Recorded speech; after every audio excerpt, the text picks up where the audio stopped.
नमस्कार, मी डॉक्टर कविता राणे. लक्षवेधीमध्ये आपल्या सर्वांचं स्वागत. समस्यांवर उपाय करण्याच्या नावाखाली, पैसा मिळवून देण्याच्या नावाखाली, पाप धुवून देण्याच्या नावाखाली, भविष्य सांगण्याच्या नावाखाली आणि आयुष्यातली सुख मिळवून देण्याच्या नावाखाली अशोक खरात नावाच्या व्यक्तीनं हजारो लोकांना लुटलं. ही लूट फक्त पैशांची नव्हती. आर्थिक लूट करताना अशोक खरातनं शेकडो महिलांचं शोषण केलं, तेही अत्यंत विकृत पद्धतीनं. एक दोन दिवस, एक दोन महिने नाही, अनेक वर्ष अशोक खरातचा हा भोंदूगिरीचा धंदा बिनदिक्कतपणे सुरू होता.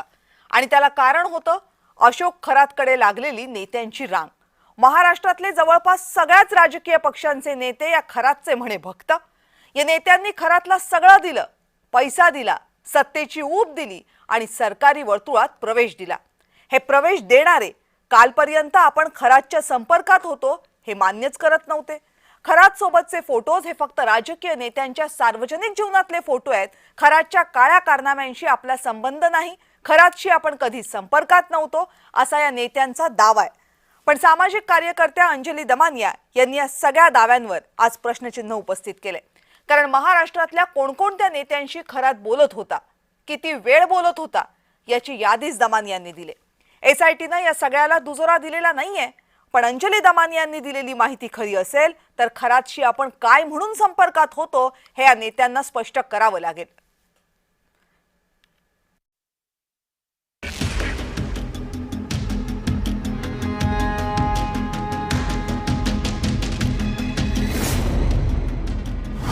भोंदू अशोक खरातचे पाय धुणाऱ्या,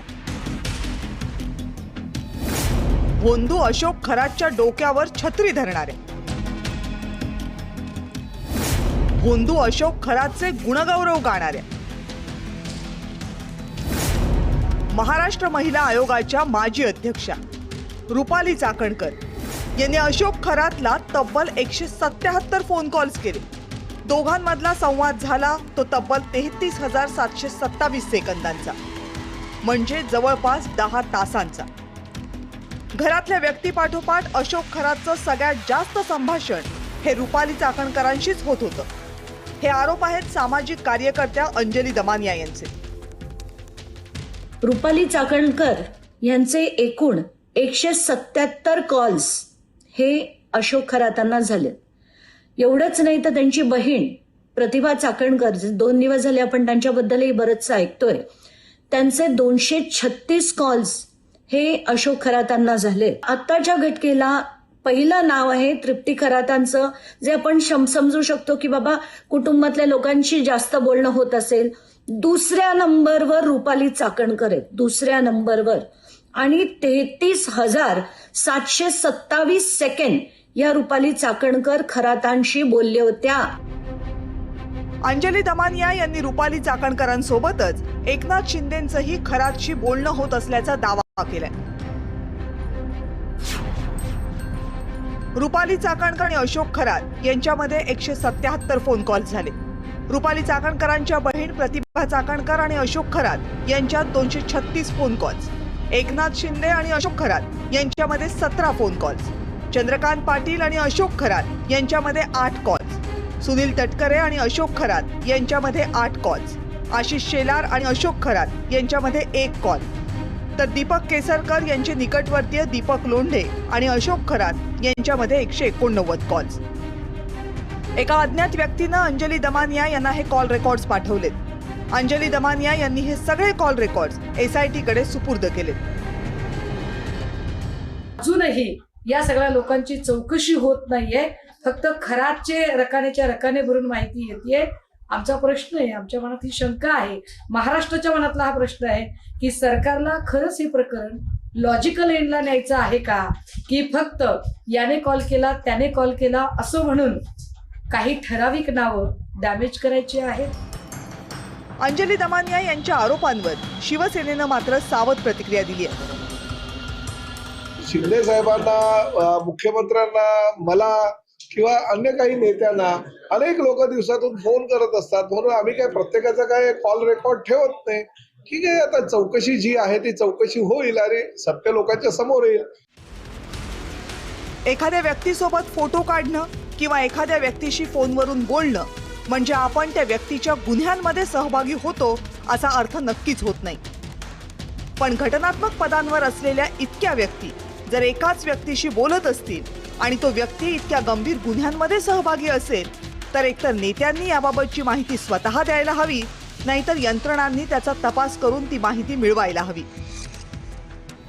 कारण हा फक्त कायदेशीर नाही तर महाराष्ट्रासाठी सामाजिक प्रश्न आहे. ब्युरो रिपोर्ट, जय महाराष्ट्र. आणि या सगळ्या संदर्भात बोलण्यासाठी आत्ता माझ्यासोबत आहेत राष्ट्रवादी काँग्रेसचे प्रवक्ते शशिकांत तरंगे. शशिकांतजी नमस्कार. नमस्कार. शिवसेनेचे प्रवक्ते अरुण सावंत आपल्यासोबत आहेत. अरुणजी नमस्कार. नमस्कार. आणि सामाजिक कार्यकर्ते विजय कुंभार आपल्यासोबत आहेत. विजय सर नमस्कार. नमस्कार. बरं, अरुण सावंतजी आपल्यापासून सुरुवात करूयात. एकनाथ शिंदे यांनी जवळपास 17 कॉल हे अशोक खरात यांना केले होते आणि त्याच्यापैकी सर्वात मोठा जो कॉल होता तो जवळपास 21 मिनिटांचा होता असा आरोप अंजली दमानी यांनी केलेला आहे. काय पक्षाची भूमिका आहे याच्यावर? डॉक्टर कविताजी पहा, अंजली दमानी या ज्या काही सोशल वर्कर स्वतःला समजतात त्या दर आठवड्याला नवीन नवीन विषयांवरती आरोप करण्याचं काम गेली कित्येक वर्ष करत आहेत आणि 2-4 दिवसानंतर त्यांची ही आरोपबाजी बंद होते हे सुद्धा अख्खा महाराष्ट्र ओळखून आहे. त्या ज्या काही आरोप करत आहेत ती कोणातरी अननोन व्यक्तीने, अनोळखी व्यक्तीने मला CDR ची कॉपी आणून दिली. आता मी काय त्या व्यक्तीला ओळखत नाही असं त्या म्हणत आहेत. कोणीतरी काहीतरी दिलं, त्याची सत्यता सर्वप्रथम पडताळायची असते, त्याचा सखोल अभ्यास करायचा असतो आणि त्यानंतर विविध चॅनेलवरती येऊन आपली प्रतिक्रिया दिली गेली पाहिजे. उगीच एखाद्या प्रतिष्ठित व्यक्तीवरती आरोप करणं हे योग्य नाही. हे दमानी या मॅडमना अजूनपर्यंत कळलेलं दिसत नाहीये. एकनाथ शिंदे साहेबांकडे दररोज हजारो लोकांचे फोन येत असतात आणि त्यांना त्यांचे जे काही सेक्रेटरी असतील, PA असतील, OSD असतील त्यांच्या हातात फोन देऊन साहेब हा फोन आहे बोला, आणि ते बोलून पटापट इतर कामामध्ये लागत असतात. त्या प्रत्येक फोनची नोंद तर ते काही ठेवत नाहीत की कोणी मला फोन केलाय आणि कोणाशी मी आता बोलत आहे. ज्याच्या काही समस्या असतील त्या समस्यांकरता आपण जर पाहिलं असेल किंवा सर्व जनताच ओळखते की ते किती बिझी असतात, गर्दीत असतात, लोकांच्या घराण्यामध्ये ते जनसेवा करत असतात. तेव्हा सत्यता काय आहे ही पडताळल्याशिवाय उगीच एखाद्या व्यक्तीवरती आरोप करून मोकळं होणं हे मला तरी पटत नाही. SIT आहे, न्यायालय आहे, गृह खातं आहे, हे सर्वजण ही जी काही लिस्ट दिलेली आहे काय ती तुमच्या काय म्हणतात ते CDR ची कॉल डिटेल रेकॉर्ड. आता या कॉल डिटेल रेकॉर्ड मध्ये काय असतं तर कोणी कोणाला फोन केले, किती वेळा केले आणि किती मिनिटं बोलले याच्यावरून एखादी व्यक्तीने काहीतरी चुकीचं केलेलं आहे असा तर कयास आपण लावू शकत नाही. त्याची चौकशी होईल ना, SIT सांगेल ना.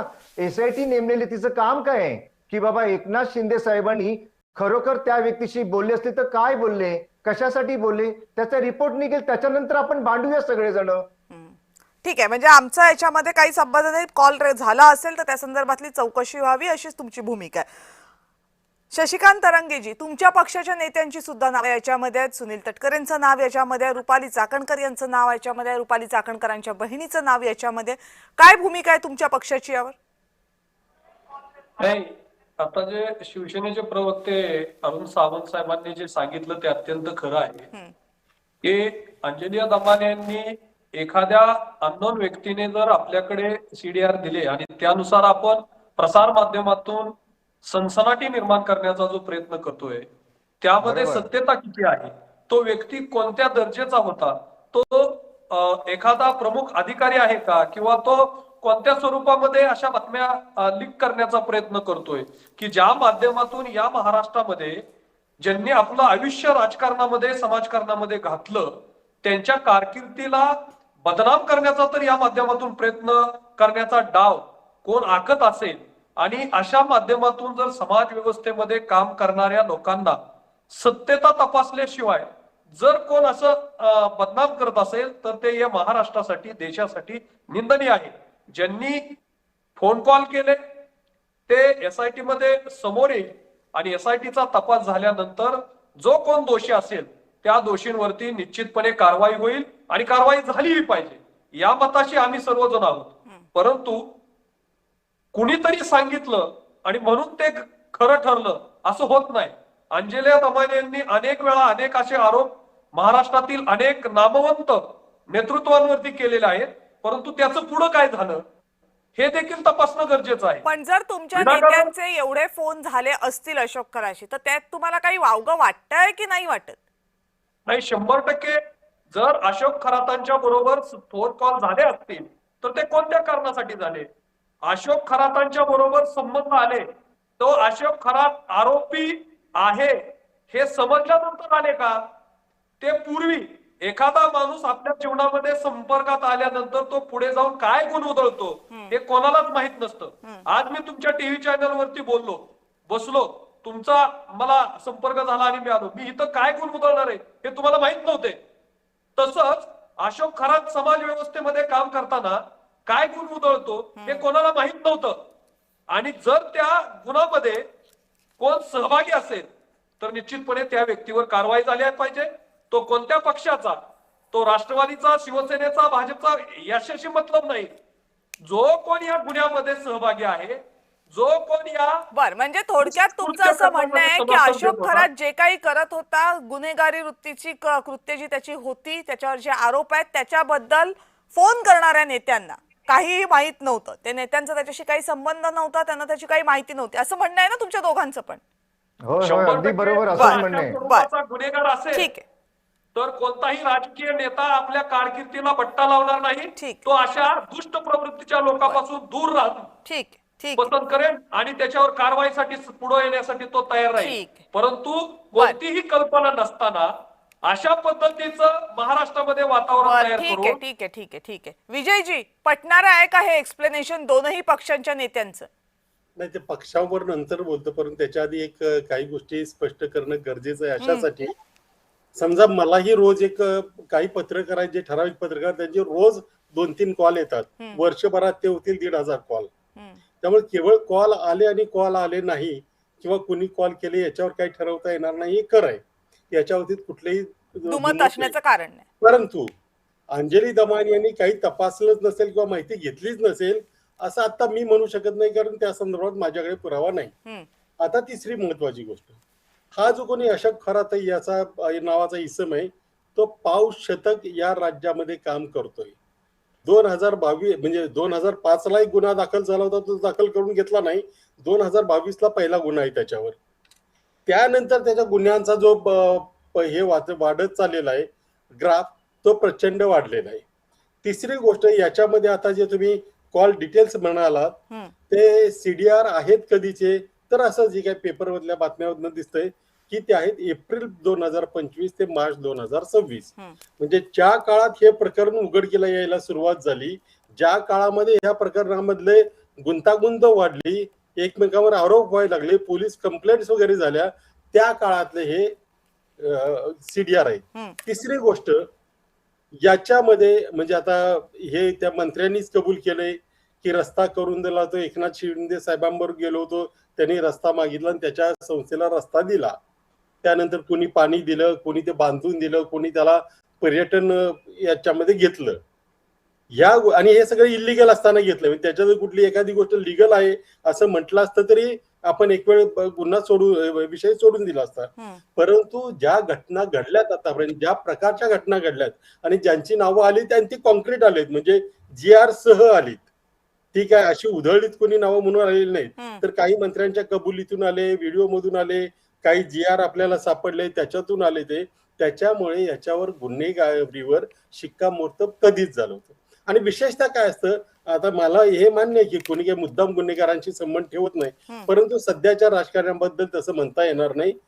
मुद्दामी ठेवले जातात संबंध, परंतु याच्यामध्ये विषय इतका गंभीर आहे आणि त्याच्यामध्ये नाव येणं, कॉल डिटेल्स सापडणं, फोटो येणं, काहीतरी पाणी दिलंय, कुठे रस्ता दिलाय, कुठे पर्यटन स्थळामध्ये उल्लेख केलाय, असं असेल त्या लोकांनी मात्र, कारण हे शासन चौकशी करतंय आणि हे लोक शासनामध्ये आहेत ज्यांच्यावर आता आरोप होत आहेत ते, त्यामुळे त्यांनी ते बाजूला गेल्याशिवाय चौकशी होऊ शकणार नाही. मी मागेही याच चॅनलवर म्हटलं होतं की या प्रकारची गुंतागुंत इतकी आहे, इतकी वर्ष तो बाबा कार्यरत करतोय की प्रशासनामध्ये आणि पोलिसांमध्ये त्याचे दूरवरपर्यंत हस्ते परस्ते हे पोहोचलेले.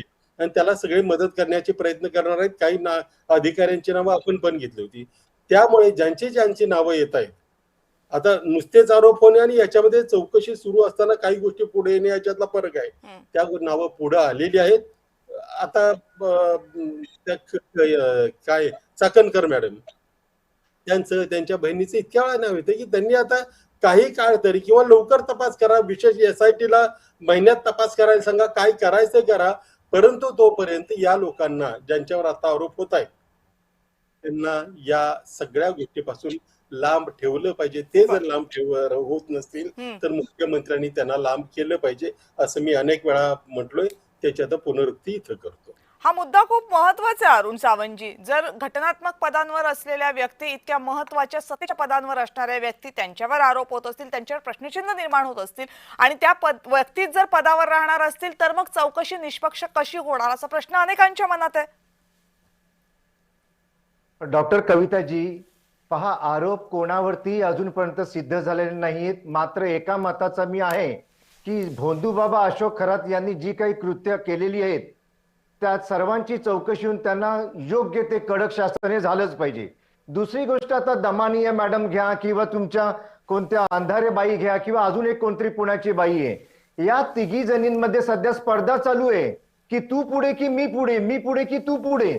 आता जसं कुंभारे साहेबांनी जे काही इथे वाक्यरचना आता केली आणि त्याच्यावरती तुम्ही मला प्रश्न विचारला की अरुणजी आता हे आरोप यांच्यावर झालेले तुमच्या माणसांवरती, तर त्यांनी त्या पदावरती राहिलं नाही पाहिजे, मग कसं काय होईल? खोटे आरोप, उद्या समजा मी तुमच्यावर खोटा आरोप केला की तुम्ही अँकर आहात जय महाराष्ट्राच्या आणि मी तुमच्यावर खोटा आरोप केला जो सिद्धच झाला नाही, तर मी काय तुमच्या संपादकांकडे जाऊन सांगणार अगोदर हिला बाजूला करा आणि मग तुमचं चॅनल चालू ठेवा? असं होत नाही कधी. जोपर्यंत खोटे आरोप मला कुठे घेऊन येतो याच्यामध्ये, करा आता काय तक्रारी. अरुण सावंतजी, माझ्याबद्दलचा राग समजू शकते हो मी, पण म्हणून काय आता तुम्ही माझ्या नोकरीवरच आलात काय? कविता मॅडम, खोटे आरोप, मला एवढंच सांगायचंय की खोटे आरोप कोणी कोणावर करू शकतो, म्हणून त्याला पदावरून बाजूला करणं एक मिनिट अरुण सावंतजी, विजय सर काय म्हणतात जरा ऐकूया याच्यावर. तुम्ही जी काही तुलना केली त्याच्यावर बोला विजय सर. या एक काळ असा होता की राजकारणामध्ये एवढी नैतिकता होती किंवा एवढं प्रामाणिकपणा होतं की रेल्वेचा अपघात झाला म्हणून रेल्वे मंत्री राजीनामा देतो. आणि देशात जगात अशा अनेक उदाहरणं आहेत छोट्या छोट्या कारणावरून, म्हणजे आपल्या अगदी RR पाटलांचं सुद्धा उदाहरण आहे की त्यांना राजीनामा द्यावा लागला होता आणि त्यांनी तो दिला होता आणि त्या कारणासाठी दिला होता. एका रेल्वे मंत्र्यांचं आपल्या सगळ्यांनाच उदाहरण आहे. पण एका मुख्यमंत्र्यांनी तर 2 मार्क वाढवल्याचा आरोप झाला म्हणून राजीनामा दिला होता. त्या तुलनेमध्ये आता जे काही घडतंय हे कुठेही बोलायचे कविता बोला निवांत बोला. आदरणीय विजय कुंभारे साहेबांनी जी 2 उदाहरणं दिली, 3 उदाहरणं, अतिशय सुंदर उदाहरणं दिली, परंतु ती 3ही उदाहरणं सत्य होती. आणि आता काही या स्त्रिया एकमेकाच्या स्पर्धेमध्ये मोठमोठ्या नेत्यांची नावं ओढत आहेत, आणखीन खोटे आरोप करत असतील, तेव्हा जर तुम्ही म्हणालात की आधी यांना बाजूला करा आणखीन मग चौकशी करा, तर ते योग्य होणार नाही, या मताचा मी ठाम आहे. नाही, पण मग याचा अर्थ असा आहे का की कॉल झालेतच नाही? मी कुठे असं म्हणालो? अगोदर सत्यता पडताळून पहा.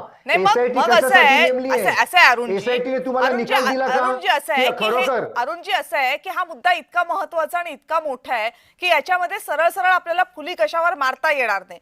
जर आपलं असं म्हणणं असेल की कॉल रेकॉर्ड खोटे आहेत तर मग ते तरी एकदा SITने सांगितलं पाहिजे, किंवा जर हे कॉल झाले असतील किंवा जर हे कॉल झाले असतील तर नेत्यांनी सांगावं की हो आम्ही बोललो पण आम्ही काही त्याच्या गुन्हेगारी कृत्यात सहभागी नव्हतो, हे तरी स्पष्टपणे सांगावं. आता आपण कविताजी, आता आपण अतिशय सुंदर अँकर सारख्या बोललेल्या आहात की हेच विचार या सर्वांनी विचार केले पाहिजेत आणि त्याची सत्यता पडताळून पाहिली पाहिजे, आणि मग तुम्ही त्या नेत्यांजवळ जाऊन बोला. उगीच खोटे आरोप मोठ्या नेत्यावर करायचे आणि त्याला बदनामी करायचं हे योग्य नाही. नाही. असं आहे की हे सगळं सांगणार कोण?